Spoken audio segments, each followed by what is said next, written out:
hard and soft acids and bases, sometimes abbreviated to HSAB, were first derived by Ralph Pearson in 1965. He observed that a hard acid was most likely to react with a hard base, while a soft acid was most likely to react with a soft base.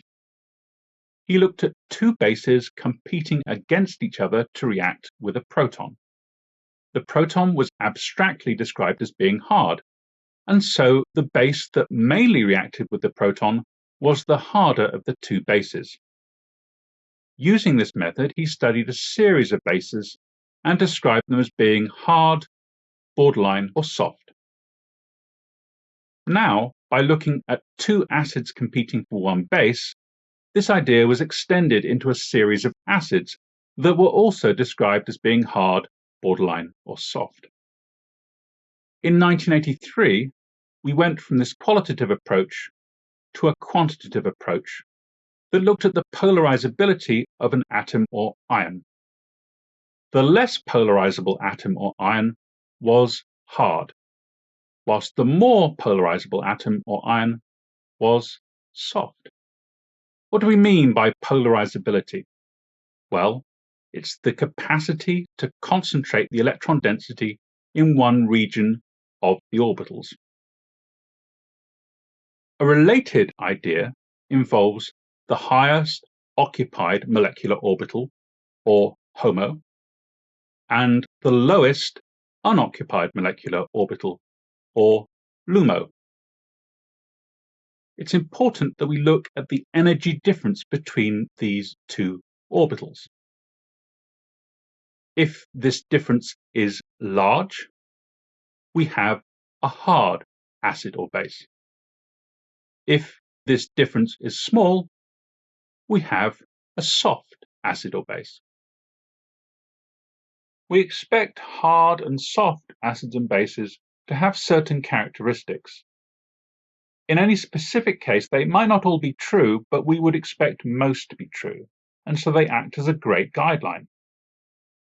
Firstly, let's look at the radius of the atom or ion. In a hard acid or base, that radius is going to be smaller than in a soft acid or base, where the radius will be larger. So a hard acid would be less than 90 picometers, a soft acid would be greater than 90 picometers, a hard base would be around 120 picometers, whilst a soft base would be greater than 170 picometers. Next, we can think about the extent of the charge. A hard example would have a full formal charge, whilst a soft example we would expect to be a partial charge. So a hard acid would be a full formal positive charge, a soft acid would be a partial positive charge. A hard base would be a full formal negative charge, whilst a soft base would be a partial negative charge. Next, we come to polarizability, and this is a key definition for hard and soft. Hard should have a low polarizability when compared to soft. So a hard acid will have a lower polarizability than a soft acid that will have a higher polarizability, whilst a hard base will have a lower polarizability when compared to a soft base that will have a higher polarizability.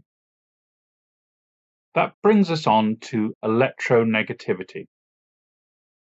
And so here, if we have a hard example, that should provide the largest or smallest electronegativity number, largest in the case of base and smallest in the case of acid, whilst the soft example should have a moderate electronegativity number, but still the base is going to be a larger number than the acid. So a hard acid will range from 0.7 to 1.6, whilst a soft acid is going to be from 1.9 to 2.5. A hard base will be from 3 to 4, whilst a soft base will be from 2.5 to 3. The ideas of radius, polarizability, and electronegativity are all linked to each other. Now, let's talk about HOMO and LUMO energies. That's to say, highest occupied molecular orbital and lowest unoccupied molecular orbital. When we're looking at hard examples, we see the highest and the lowest energies. Highest for LUMO when it's an acid, and lowest for HOMO when it's a base. In soft examples, these energy levels are moderate. So a hard acid will have a high energy LUMO, whilst a soft acid will have a low energy LUMO. A hard base will have a low energy HOMO, whilst a soft base will be a high energy HOMO. Last, we can talk about oxidation in the context of bases. Hard bases are difficult to oxidize, whilst soft bases should be easier to oxidize. Using these approaches, we can determine a molecule to be in certain lists: soft base, borderline base, hard base, soft acid, borderline acid, and finally hard acid. The letter R indicates the rest of the molecule. It's an abbreviation and normally means the next atom should be a carbon. But what's the use of these lists? Well, happily, we can think about the principle that a hard acid will always react with a harder base, whilst a soft acid will always react with a softer base. It allows us to predict what partner will react with what partner where there's a choice, and sometimes that choice can lie within the same molecule. This is thiocyanate. It has two resonance structures, one where the negative charge lies in the sulfur. This is a softer base. The other has the negative charge on the nitrogen, and this is a harder base. So, if thiocyanate is presented with a hard acid, it's the negative charge on the nitrogen form that will react with it. But if thiocyanate is presented with a soft acid, well, now it's the negative charge on the sulfur form that will react with it. Either way, we produce very different molecules as a result. So far, we've talked about acid and base. But there is another pairing that is also appropriate to think about soft and hard, and that's electrophile and nucleophile. Here's a molecule, and it has an electrophilic site. Electrophile means likes electrons, and so it's at least partially positively charged. This electrophile is soft. There is also another electrophilic site within this molecule. This electrophile is a hard electrophile.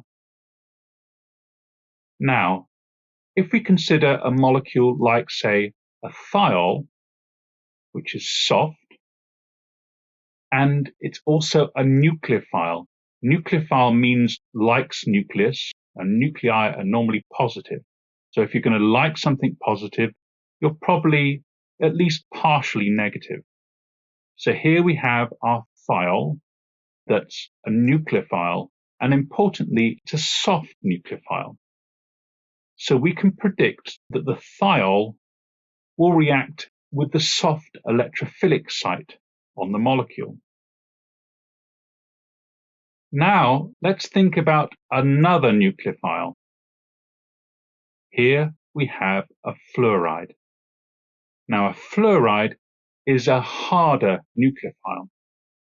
So the fluoride will react with the harder electrophilic site on the molecule. Again, depending on what nucleophile you use, the result is going to be very different with reactions happening at different parts of the molecule.